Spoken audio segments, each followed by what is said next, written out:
Hello guys, welcome back my story explainer. एक शाम वो खुशबू और अपरिचिता के मधुर स्पर्श के बीच डूबते उतरते सचिन को रास्ते का पता ही नहीं चला। अपने किए पर सचिन को अजीब भी लग रहा था और प्यार भी आ रहा था। आखिर कैसे हो गया यह सब? अपने आप से प्रश्न करता हुआ सचिन उन पलों की यादों में जैसे खो सा गया।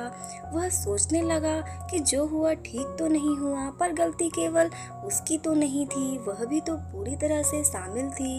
इनफैक्ट उसी ने तो पहल की थी। फिर उसे याद आ गई उस रात की बहस जो उसके और श्रद्धा के बीच हुई थी। श्रद्धा ने जैसे ही निर्णय ही कर लिया था मां न बनने का, और वही सब उसके दिमाग पर हावी था शायद। उस रात सचिन काफी परेशान था। शादी के लगभग 3 वर्ष होने को थे। दोनों की रिपोर्ट नॉर्मल थी। पता नहीं क्या कारण था कि अभी तक श्रद्धा कंसीव नहीं कर सकी थी। वह ना चाहते हुए भी श्रद्धा की दिनचर्या पर नजर रखने लगा था। देखा कि श्रद्धा नियमित रूप से कोई टैबलेट ले रही है, संभवतः गर्भ निरोधक। उसे श्रद्धा के निर्णय से दुख हुआ, क्योंकि शादी से पहले उसने यह नहीं कहा था कि वो बच्चे नहीं चाहती। अन्यथा वह समझ नहीं पा रहा था कि श्रद्धा ऐसा क्यों कर रही है।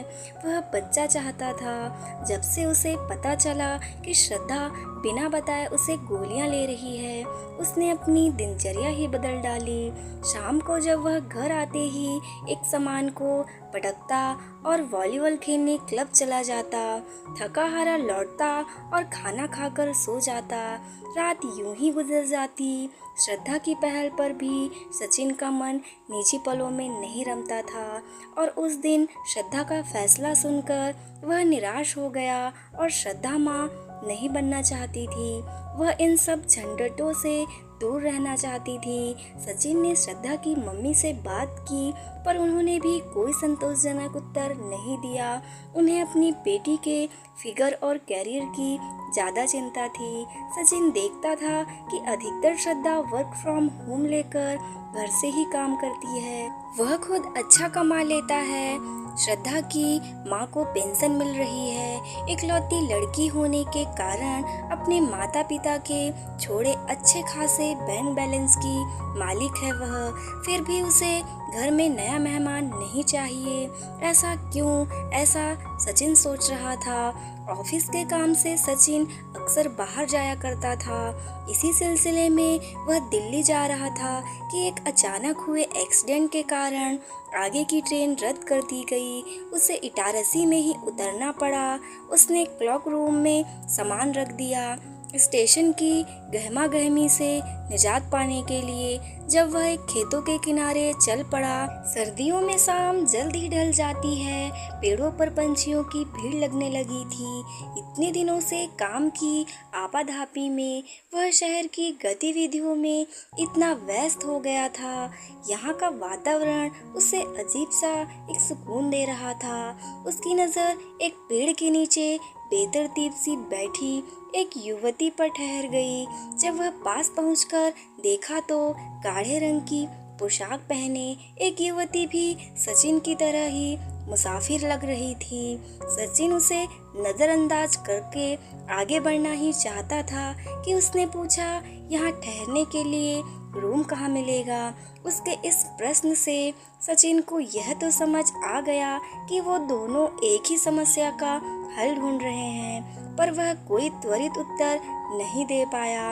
उसके पास रखे सामान को जब उसने ध्यान से देखा तो एक अटैची, एक बैग था। उसे चुप देखकर उसने फिर कुछ कहना चाहा, तभी सचिन ने कहा, मैं भी रूम ही खोज रहा हूँ। इतना सुनते ही वह उछलकर खड़ी हो गई, जैसे उसे कुबेर का खजाना मिल गया हो। उसने अटैची का हैंडल सचिन को थमाया और खुद बैग घसीटते हुए उसके साथ चलने लगी। थोड़ी दूर पर कवेलू लगे घर दिखाई पड़ने लगे। उसने हौले से सचिन का हाथ पकड़ लिया और बेफिक्री से चलती रही। पास पहुंचकर पता पड़ा कि वह तो एक छोटा सा होटल है, जहां पर सिर्फ चाय और नाश्ता ही मिलता है। उसके पूछने पर चाय वाले ने हाथ के इशारे से थोड़ा दूर पर एक होटल बताया जहाँ पर रात रुकने की व्यवस्था थी। तब तक वह चाय का ग्लास लेकर चाय भी पीने लगी थी। होटल क्या था, घर ही था वह। कड़कड़ाती सर्दी में एक औरत और एक आदमी काम में लगे थे। जगह छोटी थी पर साफ थी।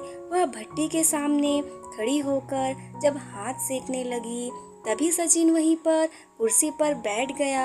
अम्मा 2 ग्लासों में पानी लिए आई। कहा, बेटा क्या खाए हो, रोटी या दाल चावल? उसने कहा, आंटी कमरा मिलेगा यहाँ पर सोने के लिए? अम्मा पहले खाना लगा दो, 1 प्लेट रोटी सब्जी और 1 प्लेट दाल चावल। हाथ के इशारे से सचिन ने उसे रोका। स्टील की 2 थालियों में खाना आ गया। खाना गरम और स्वादिष्ट था। खाना खाकर वे कमरे में आ गए जहाँ पर बेडरूम के नाम पर केवल एक ही बेड थे और रूम था। बाहर की तरफ बाथरूम था जहाँ केवल सिर्फ नहाया जा सकता था। उसमें भी दरवाजे की जगह पर्दा लगा हुआ था। टॉयलेट का पूछने पर अम्मा ने दूर बने शौचालय की तरफ ही उंगली दिखाई। गुप्त अंधेरे में उसका पीला दरवाजा ही सिर्फ दिखाई दे रहा था। सचिन ने उसे टॉयलेट जाने का इशारा किया। जब वह कमरे में लौटा तो देखा कि वह नाइट सूट पहने पलंग पर लेटी थी। जास्मीन की भीनी भीनी सी खुशबू पूरे कमरे में फैली हुई थी। दूसरी ओर बड़े खाली पलंग पर वह भी लेट गया। सचिन सोचने लगा कि कौन है यह? क्या यह मुझे जानती है? मैं तो इसे पहले कभी नहीं मिला, फिर इतनी बेतकल्लुफी से कैसे मेरे साथ सो सकती है? वह खुद से ही यह बातें कर रहा था कि ठंड के कारण उसे नींद ही नहीं आ रही थी। करवटें बदलते बदलते हुए काफी समय बीत गया। अचानक ही उसे किसी के ठंडे हाथों का स्पर्श हुआ। करीब आती हुई जास्मीन की महक से उसने अपने को माहौल इतना रोमांटिक हो गया कि सचिन खुद पर काबू न रख सका। फिर जो हुआ सचिन के जीवन की अमूल्य निधि बन गया।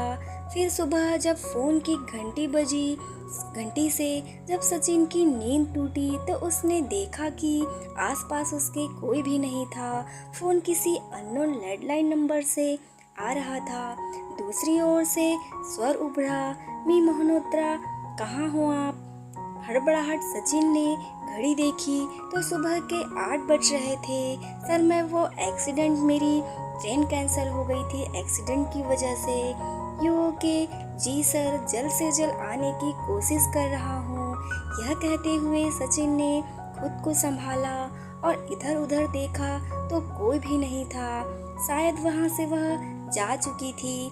उसने मेन रोड पर आकर टैक्सी ली। रास्ते भर वह उस रास्ते के हसीन पलों का जोड़ घटाना करता रहा।